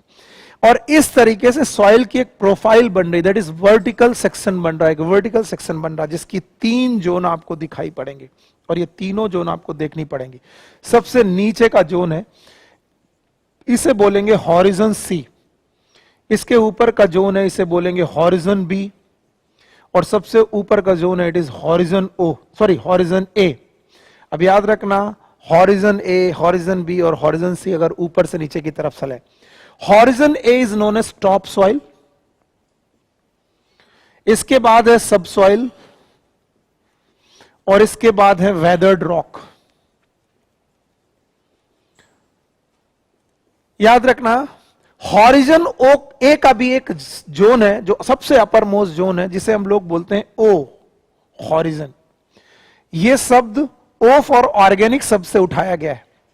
यानी अगर सॉइल में कोई ऑर्गेनिक पार्ट पड़ा हुआ है तो हम बोलेंगे it is O horizon, and that's why O horizon itself is the part of a, and that's why it is defined as A0 और A00। ओ का मतलब ऑर्गेनिक है। अभी जो पत्ते तुरंत गिरे हैं इन्हें बोलेंगे लिटर, पर वो अगर थोड़ा बहुत सड़ गल जाए उसे बोलेंगे डफ। तो दो रीजन, 2.2 लेयर ऐसी होंगी जो ऑर्गेनिक की होंगी। सबसे ऊपर वाली जो नए पत्ते गिरे लिटर, लिटर, उसके नीचे वाली डफ। तो जो A0 और जो A00 है, ये लिटर और डफ वाले एरिया है। तो खैर आपको इतना डिटेल में जाना नहीं है क्योंकि टाइम है हमारा एनसीईआरटी पे फोकस रखने का। सो आपको मालूम है वेदरिंग की वजह से सॉइल बन रही। और सॉइल में डिस्कस करने के लिए 2 या 3 बातें हैं। पहली बात है सॉइल का कंटेंट, कि सर सॉइल में कंटेंट क्या होगा। उसके लिए एक छोटा सा फॉर्मूला है, रादर आपको फॉर्मूला भी नहीं रटना चाहिए, आपको याद रखना चाहिए। इट इज नोन एज मोवा। सॉइल के कंटेंट में सबसे ज्यादा अगर कुछ मिलेगा तो वो मिलेगा मिनरल। उसके बाद ऑर्गेनिक मटेरियल मिलेगा जिसको हम लोग ह्यूमस बोलते हैं। इसके बाद मिलेगा सॉइल वाटर, सॉइल में प्रेजेंट वाटर। और तीसरा है सॉइल एयर। एयर के अलावा कुछ सॉइल में एनिमल्स भी पड़े होते हैं, जैसे अर्थवॉर्म है, जैसे कुछ बैक्टीरिया है, कुछ सॉइल फंजाई हैं, ये कुछ ऑर्गेनिज्म भी प्रेजेंट है। तो आप मोवा से याद रखेंगे कि सॉइल के कंटेंट को हम लोग 4 कंटेंट के रूप में पढ़ सकते हैं। M for mineral, O for organic matter, W for water, A for air और एनिमल्स। कंटेंट के अलावा आप सॉइल में जो दूसरी मेन चीज पढ़ सकते हैं, it is known as grain size. याद रखिएगा, ये जो जितने भी पॉइंट दिए गए हैं सब एनसीईआरटी में लिखे हुए हैं। ऐसा कोई पॉइंट नहीं है जो एनसीईआरटी से बाहर है, बट मैं इनमें थोड़ा डिटेलिंग कर रहा हूं। ग्रेन साइज के हिसाब से सॉइल में 4 प्रकार के साइज हो सकते हैं, लेकिन इनमें से 3 मुख्य साइज हैं। 4 में से मैं 3 मुख्य पढ़ा रहा हूं। पहला साइज है सैंड, दूसरा है सिल्ट और तीसरा है it is known as clay. अगर आपने बालू देखी है तो बालू के कणों का जो साइज है वो स्मॉल नहीं है, लार्ज है, that is known as sand. और अगर आपने चिकनी मिट्टी देखी है तो उसके कणों का साइज जो है that is known as clay. और अगर बेटा चिकनी मिट्टी और बालू के बीच का कोई पार्टिकल साइज है that is known as silt. याद रखना, सैंड के पार्टिकल का साइज बड़ा है। अब यहां पर आपकी फिजिक्स और केमिस्ट्री थोड़ा काम आएगी। देखिए आप, अगर साइज बड़ा है तो होगा क्या, इन बड़े साइज में जब HCC पैकिंग होगी, हेक्सागोनल क्लोज पैकिंग होगी, तो बनेंगे वाइट्स। और वाइट्स अगर बनेंगे तो अगर पार्टिकल का साइज बढ़ा, अगर पार्टिकल का साइज बढ़ा तो वाइट का साइज भी, अगर वाइट का साइज बढ़ा तो पानी आने पर बताइए पानी सॉइल पर रुकेगा कि बह जाएगा? बह जाएगा। तो जितने भी बड़े पार्टिकल का सॉइल है उसमें पानी डालोगे तो बह जाएगा। ये सिंपल रिक्शा पुलर भी बता सकता कि बालू में डालने पर पानी बालू पे रुकता है कि बह जाता है? बह जाता है। तो याद रखना, सैंडी सॉइल में वाटर कंटेंट कम होता है, वाटर कंटेंट कम होता है। और अगर आप किसी कुम्हार के पास चले जाएं और क्ले मिट्टी के बारे में बात करें तो बताइए क्ले वाली मिट्टी में पार्टिकल साइज लार्जर है कि स्मॉलर? और अगर स्मॉलर साइज है तो वाइड का साइज भी स्मॉल। अगर वाइड का साइज स्मॉल तो इन वाइड्स में लगेंगे कैपिलरी फोर्स। कौन से फोर्स? और ये जो कैपिलरी फोर्स हैं ये वाटर को होल्ड करेंगे। तो याद रखना, इसमें वाटर होल्डिंग कैपेसिटी ज्यादा। सो क्ले सॉइल में वाटर होल्डिंग कैपेसिटी ज्यादा है।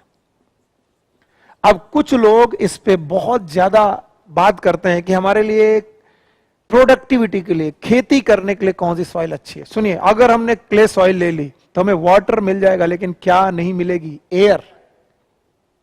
और अगर हमने सैंड ले ली तो क्या मिल जाएगी? एयर। क्या नहीं मिलेगी? वाटर। तो फिर क्या करें? इन तीनों मिट्टियों का एक समूह बनता है जिसे बोलते हैं लोम सॉइल। ये शब्द याद रखिएगा, पूछा गया, loamy soil, loam. It's the best soil for the agriculture, जिसमें सैंड, सिल्ट और क्ले का मिक्सचर हो जाता है। और यही वो सॉइल है जो हमारे इंडिया का रीजन है, पंजाब का रीजन है, उत्तर प्रदेश का रीजन है, बिहार का रीजन है। इसीलिए प्रोडक्टिविटी बहुत ज्यादा है यहां पर, क्योंकि यहां की सॉइल लोमी है। लोमी सॉइल का मतलब उसमें सैंड, सिल्ट और क्ले का मिक्सचर है। और इसीलिए मैं कहता हूं कि कंटेंट एंड ग्रेन साइज। अब आगे आइए, अब आपको मालूम चल गया कि सॉइल में 2 चीजें मायने हैं, एक कंटेंट और दूसरा ग्रेन साइज। और ग्रेन साइज का भी एग्रीगेशन, माफ करिएगा मैं इस जगह पर देख रहा हूं, तीसरा शब्द है एग्रीगेशन। तो मेरे साथ आप सब लोग बोलेंगे तो सॉइल की कुछ बातें आपको समझ में आएंगी। पहला पॉइंट है सॉइल का कंटेंट, दूसरा पॉइंट है ग्रेन साइज, तीसरा कौन है? एग्रीगेशन, क्योंकि ये साइज, ये जो ग्रेन साइज है आपस में एग्रीगेट करेंगे। इन एग्रीगेशन की वजह से सॉइल का टेक्सचर बनेगा, सॉइल टेक्सचर बनेगा। और अगर सॉइल का टेक्सचर अच्छा है तो अब अपने आप बताइए उसकी प्रोडक्टिविटी कम की ज्यादा? और अगर प्रोडक्टिविटी ज्यादा तो मैं उसी लाइन पे बढ़ूंगा जो मैं पहले बढ़ता रहा हूं, प्रोडक्टिव ज्यादा तो बताओ फ्लोरा भी ज्यादा, और फ्लोरा ज्यादा तो फाना ज्यादा, और जैसी फ्लोरा जैसी फाना वैसे बायोम्स। इसका मतलब बायोम्स बनने में चौथा फैक्टर जो बहुत इंपॉर्टेंट फैक्टर है वो कौन है? सॉइल। अब एनसीईआरटी पढ़ते वक्त आपको 2 और बातें लिखाई जाएंगी, पढ़ाई जाएंगी कि सर फ्लोरा और फौना को केवल सॉइल टेक्सचर, कंटेंट और ग्रेन साइज ही डिसाइड करते हैं। नहीं, ये कुछ और बातें, जैसे पहाड़ों की सॉइल में हो सकता है कि कंटेंट और ग्रेन साइज ठीक हो, लेकिन उनकी टोपोग्राफी अच्छी नहीं, बारिश होने पर सॉइल बचेगी कि बह जाएगी? बह जाएगी। तो आपको याद रखना पड़ेगा, टोपोग्राफी भी सॉइल की बहुत मायने रखती है। भौगोलिक स्थिति, टोपोग्राफी का मतलब भौगोलिक स्थिति क्या है सॉइल की। इसके अलावा सॉइल का पीएच, सॉइल की सैलिनिटी। अब आप कहेंगे वाटर की सैलिनिटी तो सुनी थी सर, सॉइल की सैलिनिटी क्या है? तो जितने लोग भी खेती बाड़ी जानते हैं वो ऊसर और पड़ती जमीनों के बारे में जानते हैं, और ऊसर और पड़ती जमीनों में सैलिनिटी ज्यादा होती है और इसलिए वो प्रोडक्टिव के लिए अच्छी नहीं होती। तो अब आप कुल मिलाकर मेरे साथ कुछ पॉइंट रिवाइज करिए ताकि हम यहां तक पहुंच जाएं कि सॉइल के कौन कौन से पॉइंट हमारे लिए इंपॉर्टेंट हैं। पहला, सॉइल का कंटेंट। दूसरा, grain size, aggregation, soil texture.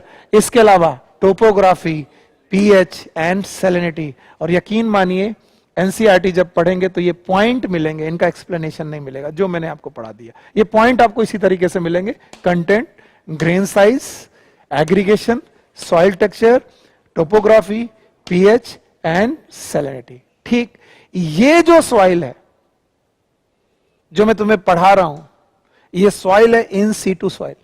इन सीटू सॉइल मतलब जहां है वहीं पर पैदा हुई है। तो जितनी भी दुनिया की इन सीटू सॉइल्स हैं, इन सीटू सॉइल, वो सॉइल जो जहां है वहीं बनी है, जहां पर बनी है वहीं पड़ी है, इन्हें हम लोग बोलते हैं रेजिडुअल सॉइल्स। लेकिन बच्चों, कुछ सॉइल ऐसी भी हैं जो ट्रांसपोर्टेड है, जो नदियों के द्वारा बहा के लाई गई है, ग्लेशियर के द्वारा बहा के लाई गई है, आपको मालूम है हवा के द्वारा बहा के लाई गई हैं। इन सॉइल को हम लोग बोलते हैं transported soil. So I am going to discuss the transported soil. So we can say the soil are of two type. One is known as residual soil, another one is known as transported soil. मैंने बताया जो soil जहां पर है वहीं बनी है, इसका मतलब रेजिडुअल सॉइल है। अगर वो कहीं से ट्रांसपोर्ट करके लाई गई है, that is known as transported soil. Transported soil में कुल मिलाकर के 3 या 4 शब्द हैं जो आपको याद रखने चाहिए। एक है इओलियन सॉइल, इओलियन। एक टर्म है एलुवियल, एलुवियल सॉइल। तीसरा शब्द है कोलुवियल सॉइल, और चौथा शब्द है ग्लेशियल। आगे आप सॉइल लगा सकते हैं। इओलियन सॉइल वो सॉइल है that is transported by wind. हवा के द्वारा बहा कर लाई गई या हवा के द्वारा उड़ा कर लाई गई soil, it is known as aeolian soil. आपको डिजर्ट्स में ऐसा देखने को मिल सकता है, इओलियन। एलुवियल सॉइल वो सॉइल है जो वाटर के द्वारा लीच होकर के आई है, वाटर के द्वारा, ट्रांसपोर्टेड बाय वाटर।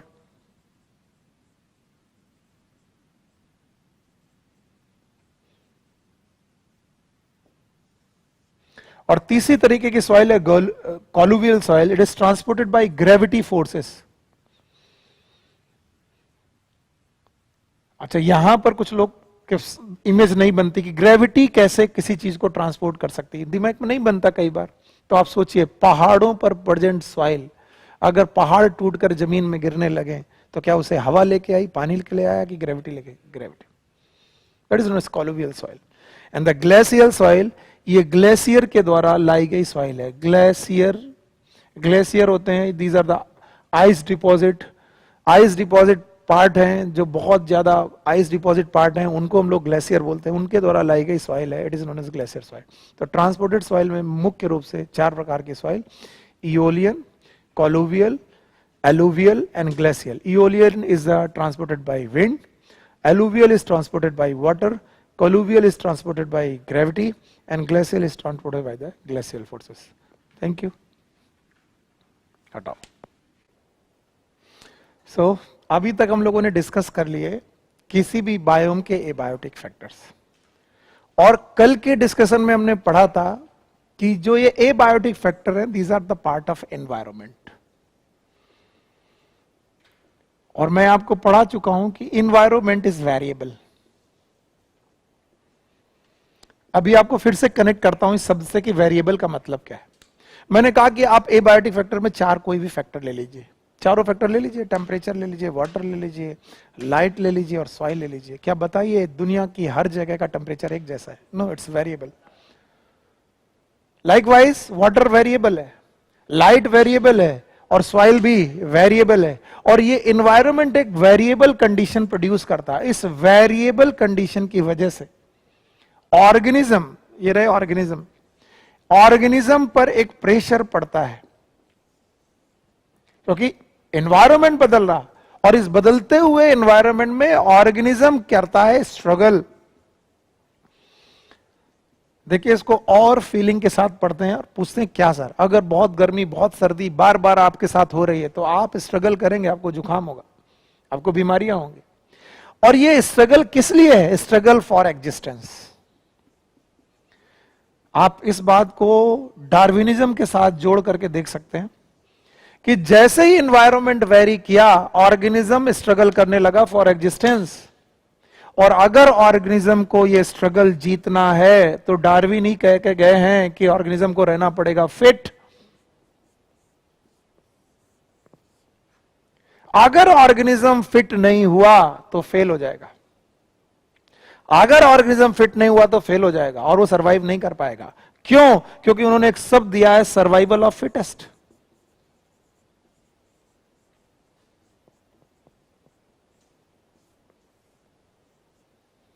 चलिए फिर से वापस आते हैं। Environment is variable, as variable environment में ऑर्गेनिज्म स्ट्रगल कर रहा है, स्ट्रगल फॉर एग्जिस्टेंस, और इस स्ट्रगल को जीतने के लिए उसको क्या रहना पड़ेगा? Fit, because the survival of fittest. And what is the meaning of fitness? Fit होने का मतलब क्या है? यही हमारे टॉपिक का मेन क्रक्स है। फिट होने का मतलब है आपकी बॉडी में जितनी भी फिजियोलॉजी चल रही है, फिजियोलॉजिकल रिएक्शन चल रही है, या फिर आपकी बॉडी में जितनी भी बायोकेमिकल रिएक्शंस चल रही हैं,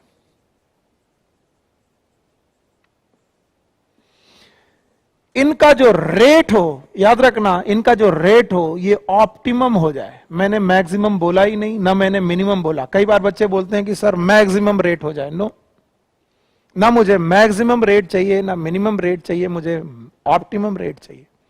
अगर बॉडी में चलने वाली सारी रिएक्शन, वेदर फिजियोलॉजिकल रिएक्शन और बायोकेमिकल रिएक्शन, अपने ऑप्टिमम रेट पर चलने लगे, यानी मेरी बॉडी के अंदर रहने वाला हार्ट ऑप्टिमम रेट पे धड़कने लगे, किडनी ऑप्टिमम रेट पर यूरिन बनाने लगे, लीवर ऑप्टिमम रेट पर डिटॉक्सिफिकेशन करने लगे, बताइए मैं क्या हूं? फिट हूं मैं। इसका मतलब मेरी बॉडी की फिजियोलॉजिकल और बायोकेमिकल रिएक्शन का रेट कैसा होना चाहिए? ऑप्टिमम। और अगर ऑप्टिमम हो गया तो मैं फिट हो जाऊंगा। अब वो बोलते हैं कि ये कौन सी कंडीशन है जो हमारी बॉडी के अंदर चलने वाली रिएक्शन का रेट ऑप्टिमम कर सकती है, और इसी को पता करने के लिए हमको पढ़ना पड़ेगा हमारा इंटरनल एनवायरनमेंट। प्लीज ध्यान दें, क्योंकि हम लोगों ने बहुत सारे पॉइंट एक साथ डिस्कस करने चालू किए हैं, आप भटक सकते हैं और आपको समझ में आना बंद आ सकता है। फिर से सुनिए, environment is variable, organism struggle कर रहा है, स्ट्रगल फॉर एग्जिस्टेंस है, इस स्ट्रगल को जीतने के लिए उसको चाहिए फिटनेस। अगर फिट नहीं हुआ तो सर्वाइवल ऑफ फिटेस्ट नहीं होगा। अब फिट होने के लिए करना क्या है? फिट होने के लिए करना है उसको अपनी फिजियोलॉजिकल और बायोलॉजिकल रिएक्शन को ऑप्टिमम रेट पर। अब मैं पूछता हूं कि उसकी फिजियोलॉजिकल और बायोकेमिकल रिएक्शन को ऑप्टिमम रेट करने पर क्या करना पड़ेगा? क्या करें कि ये रेट ऑप्टिमम हो जाए? तो याद रखना, उसे अपना इंटरनल एनवायरनमेंट कांस्टेंट रखना पड़ेगा। ये शब्द आप पकड़िए और अब फीलिंग के साथ लौटिए वापस। अगर मेरी बॉडी का इंटरनल एनवायरनमेंट कांस्टेंट है, इसका मतलब मेरी बॉडी का इंटरनल एनवायरनमेंट में कोई हलचल नहीं, कांस्टेंट है, तो मेरी बॉडी के अंदर चलने वाली सारी रिएक्शन ऑप्टिमम रेट से चल रही हैं, और अगर मैं ऑप्टिमम रेट से रिएक्शन चल रही है तो मैं फिट हूं और मैं स्ट्रगल जीत जाऊंगा। That is survival of fittest.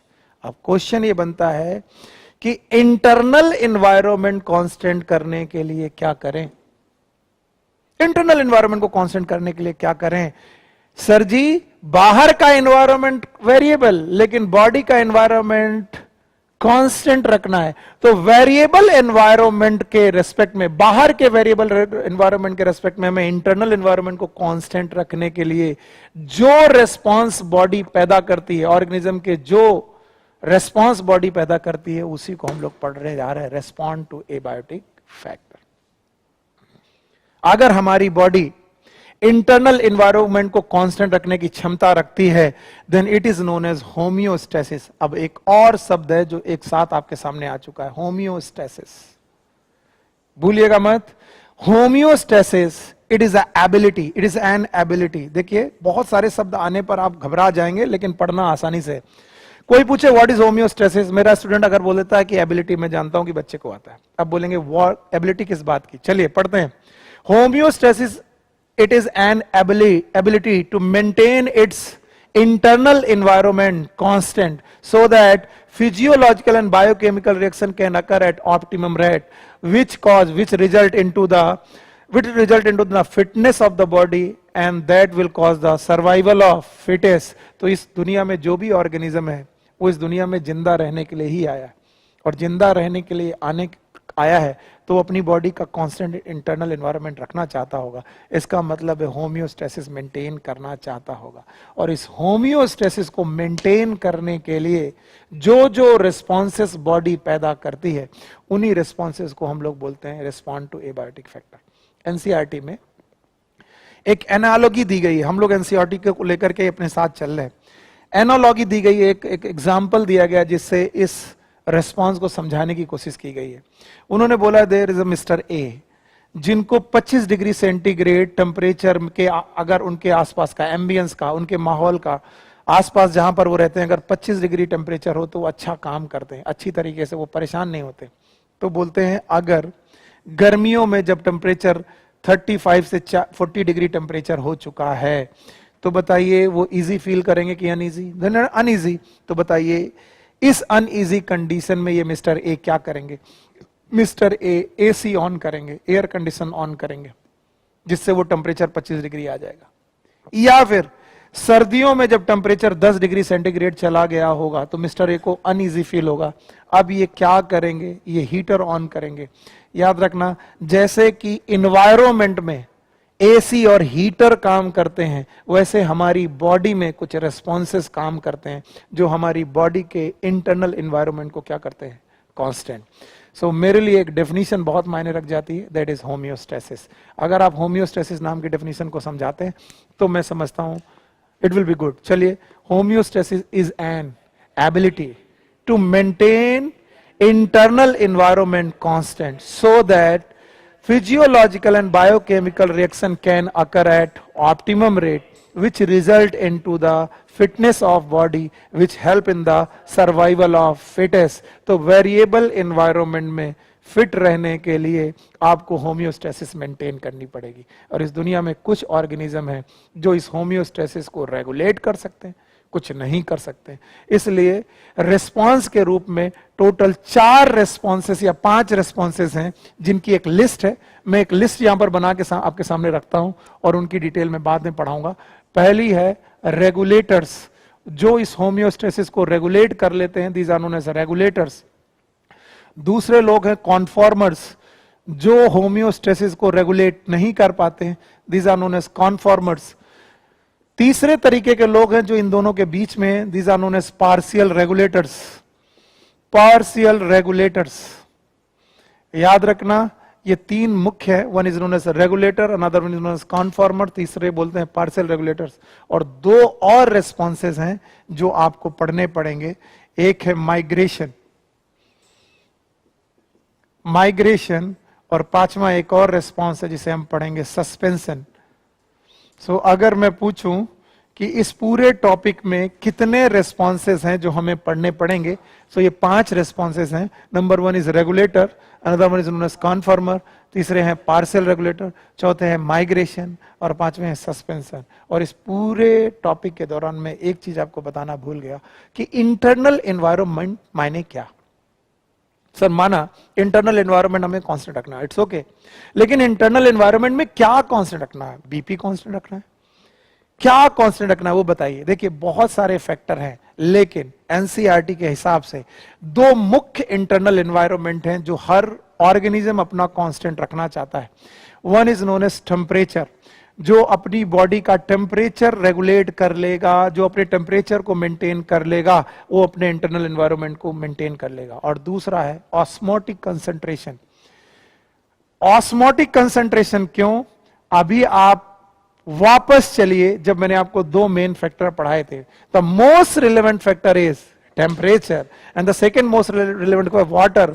तो टेम्परेचर को मेंटेन करने के लिए टेम्परेचर ही इंटरनल एनवायरनमेंट में है, और अगर मैं ऑस्मोटिक कंसंट्रेशन को मेंटेन करने की बात कर रहा हूं तो मैं क्या मेंटेन करने की बात कर रहा हूं? It is water. तो हमें अपनी बॉडी का वाटर मेंटेन करना है और हमें अपनी बॉडी का टेम्परेचर मेंटेन करना है। कुछ लोग इसे मेंटेन कर लेंगे, these are known as regulator, कुछ नहीं कर पाएंगे, कुछ इनके बीच के होंगे, कुछ मौका पड़ने पर अपने एबनॉर्मल जोन से नॉर्मल जोन की तरफ माइग्रेट कर जाएंगे, और कुछ लोग छुप जाएंगे, that is known as suspension. तो कुल मिलाकर के 5 रेस्पॉन्सेस हैं जो एक एक करके हमें पढ़ने। So discussing about the responses, so first response is regulate. NCERT में लिखा हुआ है रेगुलेट, आप इसे रेगुलेटर के हिसाब से भी पढ़ सकते हैं। What is regulate? Regulate is the ability which can regulate its internal environment. Internal environment in 2 terms, one is temperature and another one in osmotic concentration. So regulate, it is an ability. Ability to maintain internal environment.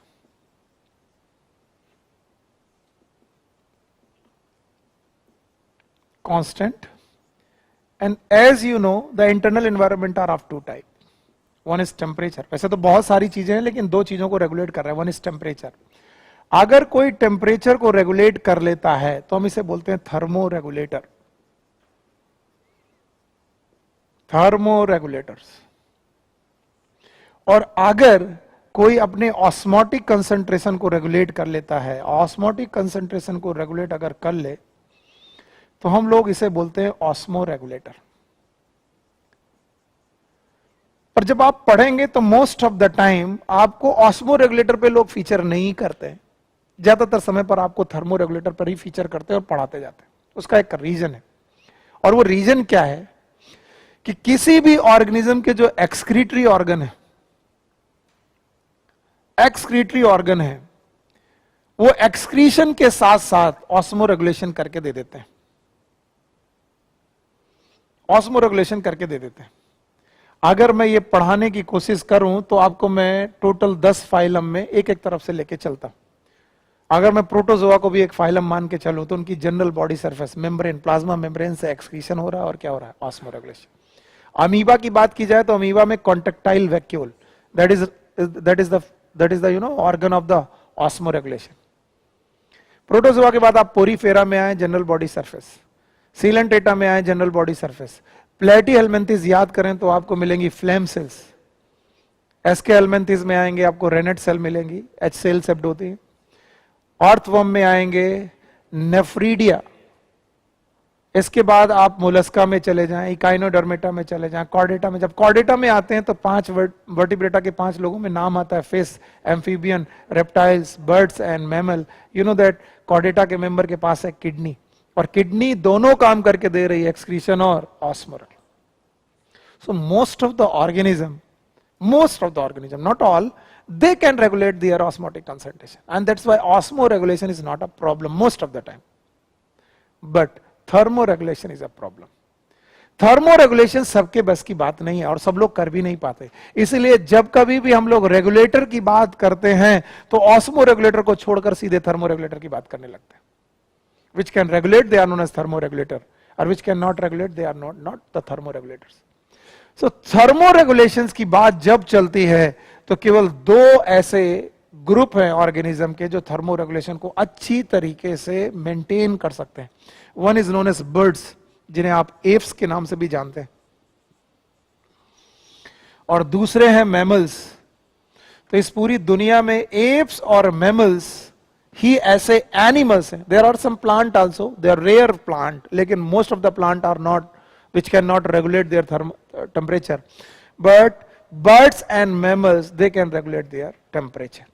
और इनमें से भी birds पे ज्यादा NCERT focus नहीं करती, mammals पे focus करती, because we are the mammals. Mammal thermo regulation कैसे कर सकते हैं? मैमल थर्मो रेगुलेशन करने के लिए 2 तरीके के प्रोसेस अपनाते हैं। एक प्रोसेस है जिसका नाम हम लोग लिखते हैं स्वेटिंग, पसीना निकलना। स्वेटिंग एक प्रकार का थर्मो रेगुलेशन है। कैसे प्रूव करता हूं मैं? गर्मियों के दौरान जब बाहर का टेम्परेचर ज्यादा है और आपकी बॉडी का टेम्परेचर 37 डिग्री सेंटीग्रेड है, आप अपनी बॉडी के टेम्परेचर को 37 डिग्री सेंटीग्रेड पर कांस्टेंट रखना चाहते हैं, जो कि आप करने आए हैं। अब कांस्टेंट 37 डिग्री टेम्परेचर करने पर लेकिन बाहर का टेम्परेचर 45 डिग्री जा चुका है, और 45 डिग्री टेम्परेचर पे क्या होगा? हम लोग हीट को गेन करेंगे, लॉस करेंगे, क्योंकि हायर एनर्जी टेम्परेचर, जो हायर टेम्परेचर से लोअर टेम्परेचर की तरफ एनर्जी के ट्रांसपोर्ट होगा, और इस वजह से हमें हीट स्ट्रोक हो सकते हैं। इट हीट स्ट्रोक को बचाने के लिए हमको चाहिए कूलिंग, और कूलिंग तभी होगी जब हमारी बॉडी पर आए वाटर। और वाटर आए कहां से? हम नहा तो सकते हैं, बार बार नहीं नहा सकते, इसलिए वाटर बॉडी जनरेट करेगी by the process known as sweating, और स्वेटिंग से होती है एयर कंडीशनिंग, और इस पसीना निकलने से, एयर कंडीशनिंग होने की वजह से टेम्परेचर आपकी बॉडी में धीरे धीरे डाउन होने लगता है। ठीक उसी तरीके से दूसरा तरीका है शिवरिंग। अगर सर्दियों में आपको अपनी बॉडी का टेम्परेचर 37 डिग्री सेंटीग्रेड रखना है और बाहर का टेम्परेचर 10 डिग्री चला गया है, तो आप कैसे करेंगे?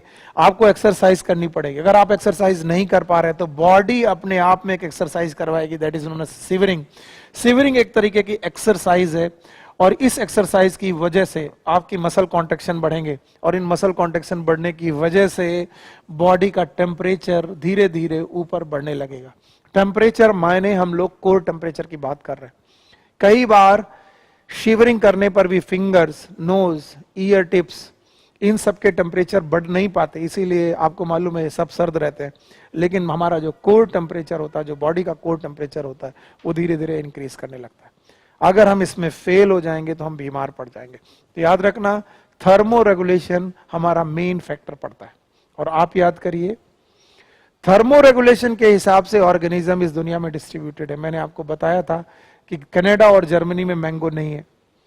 टूना फिश के बारे में भी मैंने बताया था। याद रखने की बात है, रेगुलेशन की बेसिस पर यहां पर दो तरीके के ऑर्गेनिज्म, अगेन एनसीईआरटी आपको पढ़ाती है। One is known as eurythermal. आप शब्द को पढ़िए और मुझे जवाब दीजिए, what is eurythermal? Eurythermal are the organism which can survive in wide range of temperature, जो वाइड रेंज ऑफ टेम्परेचर पे सर्वाइव कर सकते हैं।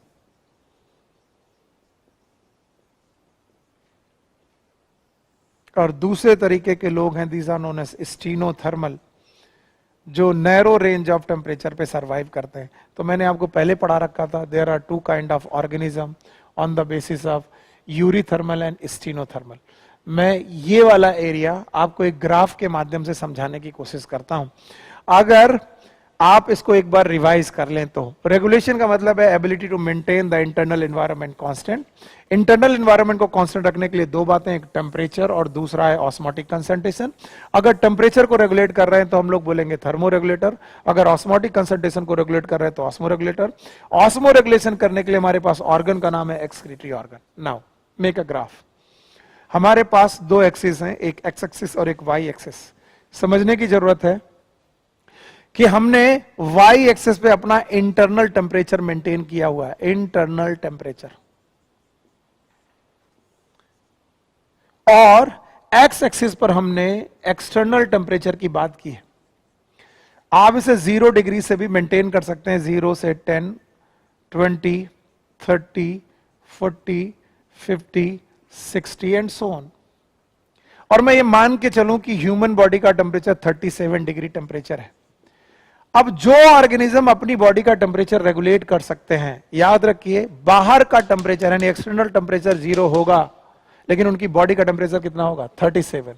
बाहर का टेम्परेचर 10, एक्सटर्नल बॉडी टेम्परेचर 10, मतलब एक्सटर्नल एनवायरनमेंट का टेम्परेचर 10, लेकिन इंटरनल कितना? 37, 20, 37। याद रखना, इस तरीके से ग्राफ बनेगा, जो ग्राफ आपके पैरेलल होगा विद द एक्स एक्सिस, यानी एक्सटर्नल टेम्परेचर में कितना भी टेम्परेचर बढ़ाओ, इंटरनल टेम्परेचर बढ़ने वाला नहीं है।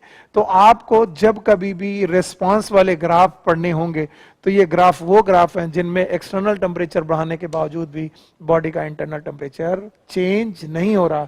और ये लोग वही लोग हैं जो अपनी बॉडी का टेम्परेचर क्या कर सकते हैं? रेगुलेट। और इसलिए इन्हें हम लोग बोलते हैं रेगुलेटर्स। क्या बोलते हैं? रेगुलेटर्स।